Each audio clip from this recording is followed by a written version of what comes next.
My dear friends, welcome to Shiksha world by Shweta. तो आज की क्लास में हम देख रहे हैं विज्ञान के अध्याय 1 का रासायनिक अभिक्रिया में समीकरण का पूरा एक्सप्लेनेशन। तो एक ही वीडियो में हम लोग कवर नहीं कर पाएंगे, लेकिन हम लोग इसका पार्ट 2 एक बार लेकर जरूर आएंगे। तो आप लोग वीडियो में लास्ट तक बने रहिए और वीडियो को एंड तक जरूर देखिए। तो चलिए स्टार्ट करते हैं वीडियो को।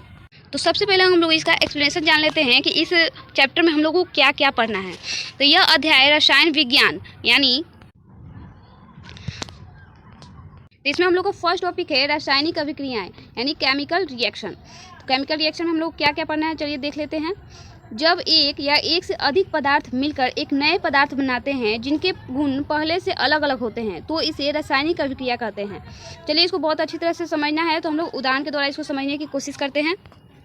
तो उदाहरण में दिया गया है, जब मैग्नीशियम यानी Mg को जलाया जाता है यानी Mg + O2 = MgO, magnesium oxide एक नया पदार्थ बनता है।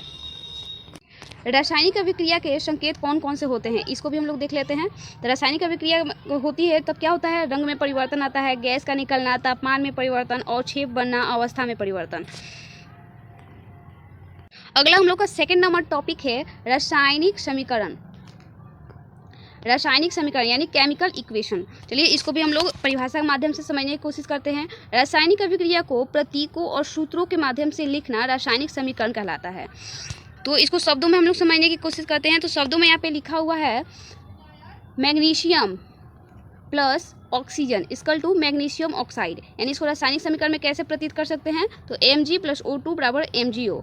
हम लोग का तीसरा टॉपिक है संतुलित रासायनिक समीकरण यानी बैलेंस्ड केमिकल इक्वेशन। इसको हम लोग परिभाषा के माध्यम से समझने की कोशिश करते हैं। द्रव्यमान संरक्षण यानी द्रव्यमान संरक्षण के नियम के अनुसार अभिक्रिया में कुल परमाणुओं की संख्या दोनों ओर बराबर होनी चाहिए। इसमें असंतुलित समीकरण को पहले हम लोग देखते हैं, उसके बाद हम लोग सोचेंगे संतुलित इसको कैसे कर सकते हैं। तो इसको उदाहरण के माध्यम से हम लोग असंतुलित समीकरण पहले लेते हैं। तो इधर असंतुलित समीकरण है Mg + O2 = MgO, यानी ऑक्सीजन 2 है बाएं तरफ और दाएं में 1 है, तो ये क्या है, असंतुलित समीकरण है। अब इसको हम लोग संतुलित कैसे कर सकते हैं उसको भी देख लेते हैं। 2Mg + O2 = 2MgO, यानी इधर Mg भी 2 गो आ गया और इधर क्या हो गया, O2 भी 2 गो आ गया, तो समीकरण क्या हुआ, संतुलित हो गया। इस तरह से हम किसी भी समीकरण को संतुलित कर सकते हैं। अब दोनों ओर परमाणुओं की संख्या क्या है, समान हो चुकी है, इधर भी 2 है और इधर भी 2 है, दोनों साइड बराबर। चलिए फोर्थ नंबर आज का हम लोग देख लेते हैं। फोर्थ नंबर टॉपिक है समीकरण संतुलित करने की विधि, यानी किसी भी समीकरण को हम लोग कैसे संतुलित कर सकते हैं, इसको हम लोग समझाने की कोशिश कर रहे हैं। तो असंतुलित समीकरण लिखे। देखिए सबसे पहले कोई भी सही काम करने से पहले हम लोग क्या गलत करके देखें, उससे बाद सीखते हैं। तो पहले क्या करना है, असंतुलित समीकरण लिखना है, उसके बाद दोनों पक्षों के परमाणुओं को गिनना है कि इधर 2 परमाणु है तो इस साइड भी 2 होने चाहिए, इस तरह से गिन के उधर 1 2 है और इधर 3 है, तो उसको हम लोग को बराबर करना होता है। गुणांक लगाएं और पुनः जाँच करें। उदाहरण के लिए हम लोग समझते हैं Fe + H2O = Fe3O4 + H2। तो इधर क्या है, इधर हम लोग का क्या है, ये समीकरण जो है संतुलित है कि असंतुलित, आप लोग बताइए, कमेंट कीजिएगा जल्दी प्लीज़। तो इसमें हम लोग क्या बोल सकते हैं, इसको इस समीकरण को देखिए, इधर Fe यानी Fe एक ही है और इधर क्या है, Fe3 है ना, और इधर O4 है, इधर O क्या है, इधर O एक ही है। तो ये समीकरण क्या है, हम लोग देख सकते हैं इसको परमाणुओं की संख्या से कि ये जो समीकरण है ये क्या है, असंतुलित समीकरण है। तो इसको हम लोग संतुलित कैसे कर सकते हैं ये भी देख लेते हैं। तो ध्यान से देखिए इस समीकरण को लोग कैसे संतुलित कर सकते हैं। देखिए इधर क्या है, Fe3 इधर है, तो हम लोग इसको लेके आएंगे Fe3 + 4H2। और देखिए 4H2 करने का मतलब 4 क्या हो गया, यहाँ पे H2 यानी H2 भी 4 है और O भी 4 हो गया, तो इधर का समीकरण संतुलित हो गया। और इधर देखिए इधर भी बराबर करना है, तो इधर क्या है, Fe3 यानी इधर भी Fe3 है तो इधर भी Fe3, O4 यानी O इधर 4 है तो यहाँ 4 लगा हुआ है, तो O यानी 4 इसके साथ भी गुणांक कर रहा है और इसके साथ भी, तो दोनों H2 भी 4 को है और O2 भी कितना है, 4।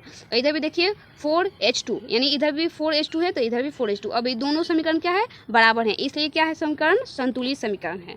आप लोग को समझ में आया ही होगा। तो चलिए वीडियो को देखते रहिए। आगे हम लोग देखते हैं अगला टॉपिक। आगे है 5 नंबर रासायनिक अभिक्रियाओं के प्रकार।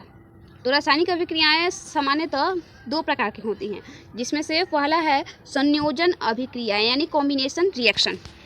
चलिए इसको हम लोग परिभाषा के माध्यम से समझने की कोशिश करते हैं। पहले 2 या 2 से अधिक पदार्थ मिलकर एक उत्पाद बनाते हैं, यानी सामान्य रूप से कैसे बनाते हैं, A + B = AB। इसको उदाहरण के माध्यम से हम लोग कैसे समझेंगे, CaO + H2O = CaOH² + ऊष्मा यानी हीट। चलिए इसको हम लोग भाषा यानी शब्द समीकरण के माध्यम से हम लोग समझने की कोशिश करते हैं। तो शब्द समीकरण में लोग समझते हैं क्विक लाइम प्लस पानी बराबर बुझा हुआ चूना, यह ऊष्माक्षेपी अभिक्रिया है। तो उम्मीद करती हूँ आप लोग को आज की वीडियो बहुत अच्छी लगी होगी। तो आप लोग कमेंट में पार्ट 2 के लिए जल्दी से जल्दी कमेंट कीजिए ताकि मैं पार्ट 2 लेके आऊँ और ऐसे ही इंपॉर्टेंट और परीक्षा के अनुसार इंपॉर्टेंट वीडियो आप लोग के लिए लेके आती रहूँ। तो थैंक यू।